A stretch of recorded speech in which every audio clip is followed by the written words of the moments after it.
Hello and welcome to tech info YT. तो आज इस वीडियो में हम जो है डेटा मॉडल्स क्रिएट करने वाले हैं। तो हमारे प्रोजेक्ट के हिसाब से जो है हम 3 से 4 जो है यहाँ पर स्कीमास क्रिएट करेंगे। अगर आपको नहीं पता डेटा मॉडलिंग क्या है तो यहाँ पर आप स्क्रीन पर देख सकते हैं सिंपल सी इसकी definition. Data modelling is the process of creating a data model for the data to be stored in database. तो इसमें हम क्या करते हैं, डेटाबेस को जो है डिजाइन करते हैं। अब डिजाइन से मतलब क्या है कि उसके अंदर जो स्टोर होने वाली वैल्यूज हैं वो क्या रहेंगी। मान लीजिए अगर आप माई से फेमिलियर हैं तो आपने उसमें देखा होगा हम लिखते थे आईएनटी यानी इंटीजर के लिए, फिर स्ट्रिंग लेते थे बुलियन वैल्यूज। तो उसी तरीके से हम जो है एक स्ट्रक्चर यहाँ पर क्रिएट करते थे। तो मोंगोडीबी में क्या है, हम जो है मोंगूस की मदद से जो है क्रिएट करेंगे डेटा मॉडल। मैं प्रोजेक्ट पे चलता हूँ वापस, और product.js की जो मैंने फाइल आपको प्रोवाइड की थी तो उसमें आपने नोटिस किया होगा कि हमारे पास कितने की वैल्यू पेयर्स है, जैसे कि underscore ID, name, image, description, brand, category, price, count in stock, rating, num reviews. तो ये सारे अब हमको क्या करना है, हमारे डेटाबेस में क्रिएट करना है। तो इनको क्रिएट करने को कहा जाता है डेटा मॉडलिंग। अब ये हम क्रिएट कैसे करेंगे, तो जैसे कि हमने मोंगूस को जो है ऑलरेडी इंस्टॉल कर रखा है हमारे प्रोजेक्ट के अंदर, तो उसी की मदद से जो है हम क्रिएट करेंगे। तो mongoose.js.com पर आप विजिट करें, स्कीमा पर क्लिक कीजिए तो यहाँ पे आपको मिल जाएगा कि कैसे आपको स्कीमा क्रिएट करना है। सो आई होप आपको समझ में आ जाएगा, डॉक्यूमेंटेशन को भी आप फॉलो करेंगे तो, और मैं भी आपको जो है अच्छे से थोड़ा एक्सप्लेन करने की कोशिश करूंगा। तो चलिए आप क्या करें, वापस से प्रोजेक्ट पर आए और यहाँ पे हम क्या करेंगे, स्कीमास के लिए जो है अलग से एक न्यू फोल्डर क्रिएट करेंगे। तो स्कीमास को क्या कहते हैं, हम मॉडल कहते हैं, क्योंकि हम इसमें क्या कर रहे हैं, डॉक्यूमेंट क्रिएट कर रहे हैं ना। तो यहाँ पे हम क्या करेंगे, इस बैकएंड के फोल्डर के अंदर एक न्यू फोल्डर क्रिएट करेंगे और उसका नाम हम रखेंगे मॉडल्स। और इस मॉडल के अंदर जो है हम एक न्यू फाइल क्रिएट करेंगे। सबसे पहले जो है हम यूजर के लिए मॉडल क्रिएट करेंगे, तो मैं यहाँ पे लिख लेता हूँ user.js।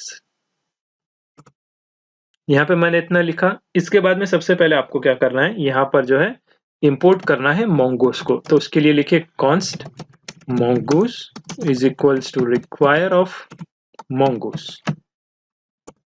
तो ये इंस्टॉल होने के बाद अब आपको क्या करना है, यहाँ पर स्कीमा क्रिएट करना है।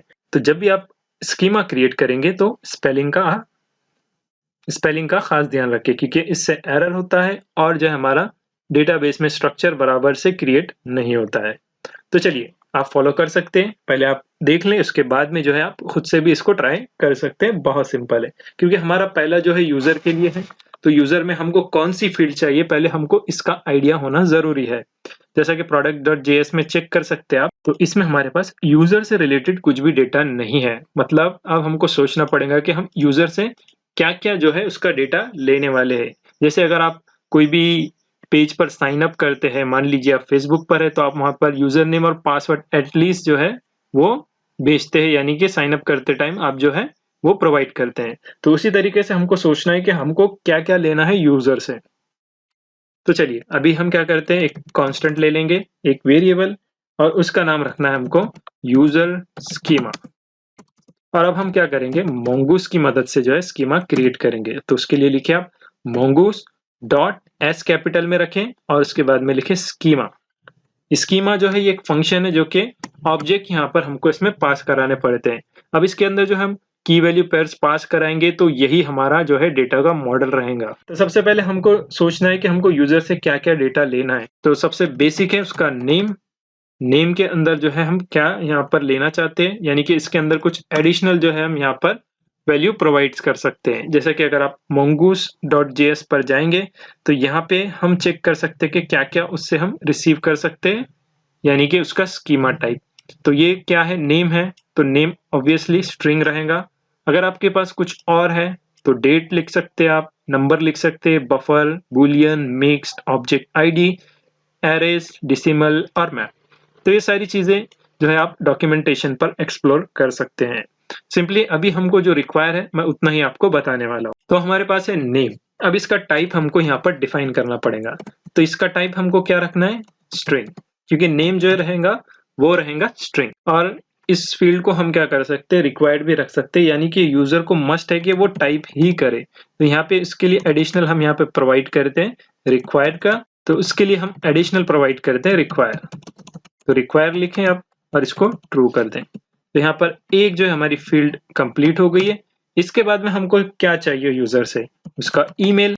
तो ईमेल को भी हम क्या कर सकते हैं, यहाँ पे टाइप में जो है स्ट्रिंग रख सकते हैं और इसको भी रिक्वायर कर दे ताकि ये मस्ट है, यूजर को फिल करना ही है। इसके बाद में हम क्या करेंगे, यहाँ पर जो है नेम, ईमेल और इसके बाद में पासवर्ड। पासवर्ड को बाद में हम हैश कर देंगे, अभी फिलहाल जो है हम बेसिक सा रखेंगे। ठीक है, यहाँ पे टाइप, और ये भी हमको चाहिए स्ट्रिंग क्योंकि इसमें कुछ भी मल्टीपल वैल्यूज यूजर ऐड कर सकता है, तो इसको भी रिक्वायर हम कर देंगे ट्रू। इसके बाद में हमारे पास एडमिन इज एडमिन, क्योंकि हमको चेक करना है कि ये यूजर जो लॉगिन हो रहा है वो एडमिन है या सिर्फ एक यूजर है। अब एडमिन के लिए हम अलग से क्यों क्रिएट करें, इसी के अंदर जो है हम एक बुलियन प्रॉपर्टी के थ्रू जो है बता सकते हैं कि वो एडमिन है या नहीं। अगर एडमिन है तो हम उसको और एडिशनल पेजेस प्रोवाइड कर देंगे, जैसे कि वो प्रोडक्ट को ऐड कर सकता है, डिलीट कर सकता है, मॉडिफाई कर सकता है और स्टेटस देख सकता है ऑर्डर का। अब सिर्फ यूजर है तो वो सिर्फ अपनी प्रोफाइल को ही मैनेज कर सकता है और उसके ऑर्डर को ही मैनेज करेगा, इसलिए हम यहीं पर इसको डिफाइन कर देंगे इस एडमिन, और इसके अंदर जो है हम इसका टाइप यहाँ पर डिफाइन कर देंगे जो कि रहेगा बुलियन। बुलियन क्या होता है, ट्रू और फॉल्स की वैल्यू होती है। और इसमें रिक्वायर के बदले हम क्या करेंगे, यहाँ पे हम क्या कर सकते हैं, एक और प्रॉपर्टी को यूज कर सकते हैं। रिक्वायर भी मैं रख देता हूँ ताकि आपको अच्छे से समझ में आए। यहाँ पे रिक्वायर ट्रू, और हम इसके अंदर जो है डिफॉल्ट भी सेट कर सकते हैं, सॉरी, और इसके अंदर हम जो है डिफॉल्ट भी सेट कर सकते हैं। अब डिफॉल्ट में जो वैल्यू हम सेट करेंगे वो बाय डिफॉल्ट सेट होके मिलेंगी, जैसे कि मैं इसको डिफॉल्ट में रख देता हूँ फॉल्स, यानी कि हर यूजर जो है एडमिन नहीं हो सकता, इसलिए हम उसको बाय डिफॉल्ट क्या करेंगे, फॉल्स रखेंगे। उसके बाद में हम क्या करेंगे, वहां पर जो एक चेकबॉक्स लगा देंगे इस एडमिन के लिए, या फिर हम और कुछ देखेंगे, कुछ नया कर सके तो इतना ही था इसमें एडमिन। और एडमिन के बाद में हम क्या कर सकते हैं, यूजर कब क्रिएट हुआ उसके लिए हम क्या कर सकते हैं, टाइम स्टैम्प का यूज कर सकते हैं।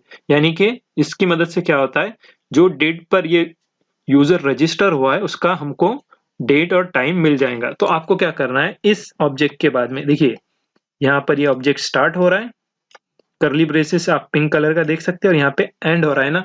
तो इस पैरेंथेसिस के क्लोज होने से पहले आपको यहाँ पे कॉमा लगाना है, और एक और यहाँ पर आपको करली ब्रेसिस में एक्सप्रेशन लिखनी है टाइम स्टैम्प की। तो उसके लिए आप लिखिए टाइम, स्पेलिंग का खास ध्यान रखें, टाइम स्टैम्प्स, और इसको आपको कर देना है ट्रू। अगर आपको इसमें से कुछ भी समझ में नहीं आया तो मैं रेकमेंड करूंगा कि आप एक बार मंगूस की जो है डॉक्यूमेंटेशन जरूर देखें। यहाँ स्कीमा पर क्लिक करें और इसके अंदर आप स्कीमा टाइप्स भी देख सकते हैं, कौन से हैं, कैसे क्रिएट करते हैं। तो ये सारा डेटा आपको मिल जाएगा। जैसे कि देखिए यहाँ पर है नेम स्ट्रिंग, बाइनरी के लिए बफर, लिविंग, बुलियन। तो ये एग्जांपल्स यहाँ पर ऑलरेडी दिया हुआ है, तो आप इसको फॉलो कर सकते हैं अगर आपको कुछ भी दिक्कत आती है। नहीं तो आप नीचे कमेंट भी कर सकते हैं, मैं कोशिश करूंगा कि उसको एक्सप्लेन कर पाऊँ। तो यहाँ पे हमने अभी क्या क्रिएट किया, एक यूजर का स्कीमा यहाँ पर क्रिएट कर दिया, लेकिन अभी भी ये कंप्लीटली क्रिएट नहीं हुआ है। अब इसके बाद में हमको क्या करना पड़ता है, यहाँ पर एक और वेरिएबल क्रिएट करना पड़ता है, और इसका यू जो रहेगा वो कैपिटल में लिखे। आप हमेशा, ये पैटर्न है आपको फॉलो करना है। यहाँ पे लिखेंगे हम यूजर, और इसके अंदर जो है इस स्कीमा को जो स्टोर कर देंगे ताकि हम इसको बाद में कहीं पर भी यूज कर पाए। तो यहाँ पर आप जो भी नाम देंगे उसी को आप एक्सपोर्ट कर पाएंगे और यूज कर पाएंगे। तो आप यहाँ पे लिखे इसके बाद में मंगूस, फिर उसके बाद में आपको लिखना है मॉडल।